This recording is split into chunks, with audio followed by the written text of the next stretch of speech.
Bonjour, bienvenue.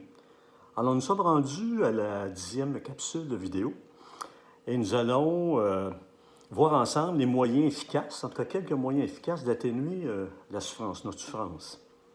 Alors, ce qui me vient à l'esprit, c'est d'établir une routine. Alors, vous savez, quand on est endeuillé, puis vous le vivez sûrement, on est comme un peu perdu, désorienté. Les journées ne sont plus les mêmes, on est déphasé. Donc, le fait d'établir une certaine routine avec des heures précises, ça peut nous permettre justement de nous restructurer un peu. Alors, vous vous fixez des horaires, mais en même temps, en essayant de les respecter, tout en étant souple aussi. Il faut réellement être souple par rapport à son égard. Hein? C'est pas un concours, on y va, rappelez-vous, on y va toujours à notre rythme. Donc, que ce soit le lever ou le coucher, que ce soit les repas ou l'exercice physique. Bon. Alors, évidemment, les repas, les premiers temps qu'on a perdu quelqu'un d'important, on n'a pas tellement le goût de manger ou de se faire à manger. J'ai juste à penser aux couples qui ont été des années ensemble. Alors, se retrouver du jour au lendemain, seul à la table, c'est pas nécessairement évident.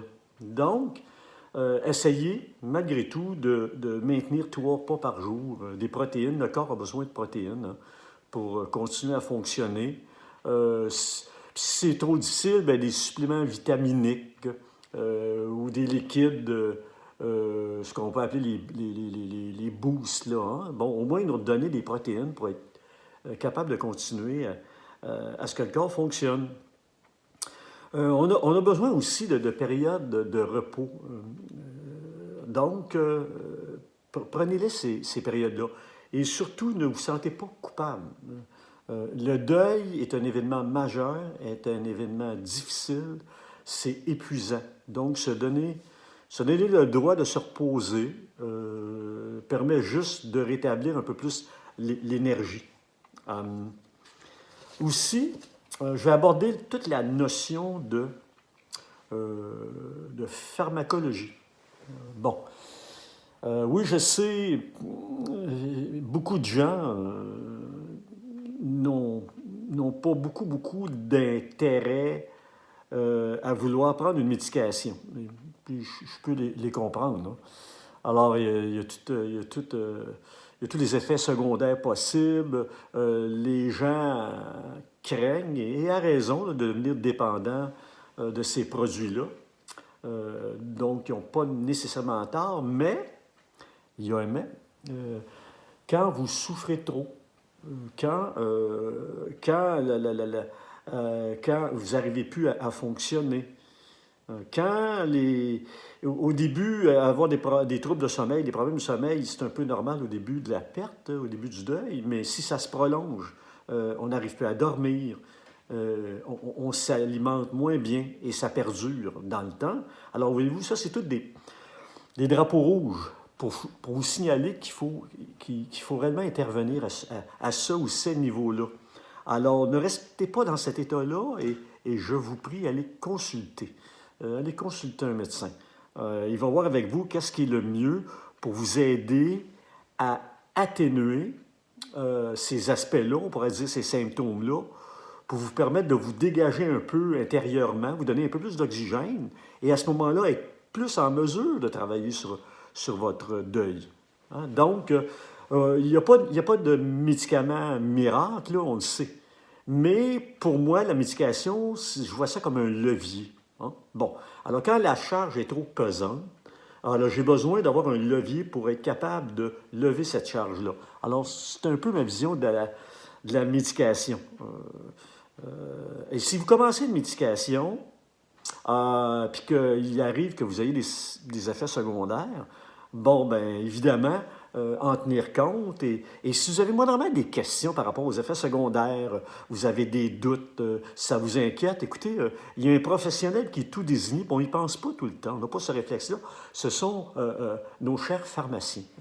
Ils sont accessibles, Hein? Vous avez juste à vous présenter à la pharmacie et ils vont vous répondre. Deux, ce sont réellement les spécialistes de la médication. Ils ont étudié beaucoup dans ce domaine-là. Hein. Ils ont des diplômes de deuxième cycle des maîtrises. Donc, ils sont réellement à même de vous conseiller judicieusement sur qu'est-ce qu'il faut faire, est-ce qu'il faut en tenir compte.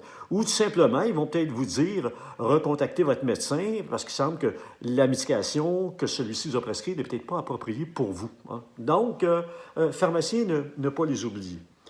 En continuant par rapport aux moyens efficaces d'atténuer la souffrance, il y a toutes les techniques de méditation, techniques de respiration quand on devient trop anxieux.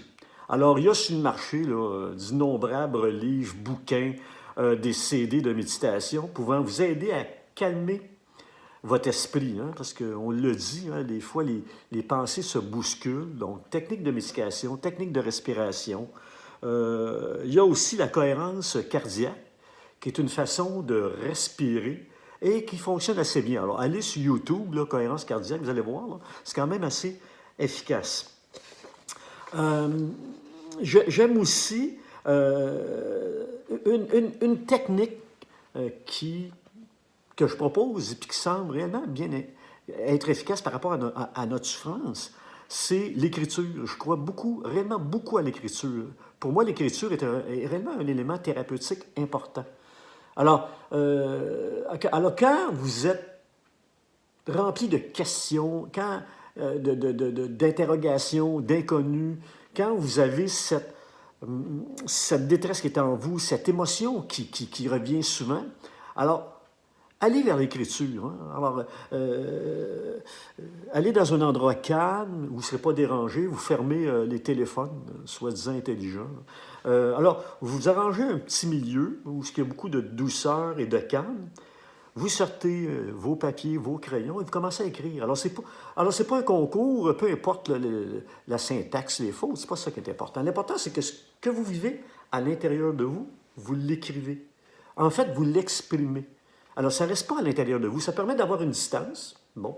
Et ce que vous écrivez, c'est pour vous. Alors, vous le gardez, ou vous le partagez, ou vous le détruisez. Un exemple que je peux vous donner, il arrive des fois que les gens perdent quelqu'un et ils n'ont pas eu le temps de leur dire leur adieu.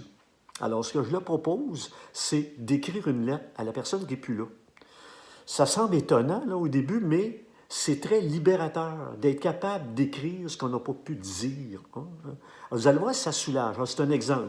Ou même quelqu'un qui a de la difficulté par rapport à son deuil, je lui dis de même, écrivez à votre deuil. Cher deuil. Et laissez aller votre main, votre écriture. Laissez aller les idées. C'est étonnant. Alors, il y en a qui vont juste écrire peut-être une page ou peut-être moins ou quelques paragraphes, mais c'est pas grave, c'est pas la quantité. Hein. Puis il y en a d'autres que ça va défiler. 4-5 pages. Et si vous gardez vos écrits, ça donne des repères. Ça vous permet de vous situer par rapport au deuil. Ah oui, c'est vrai, j'étais rendu là. J'ai vécu ça. Donc, l'écriture, pour moi, est un élément quand même assez important. Nous allons terminer sur ça. Je vous donne rendez-vous à la 11e capsule concernant le thème général qui est « Vivre sainement son deuil ». Donc, au plaisir de vous revoir. Prenez soin de vous. Faites attention à vous. Au plaisir, bonjour.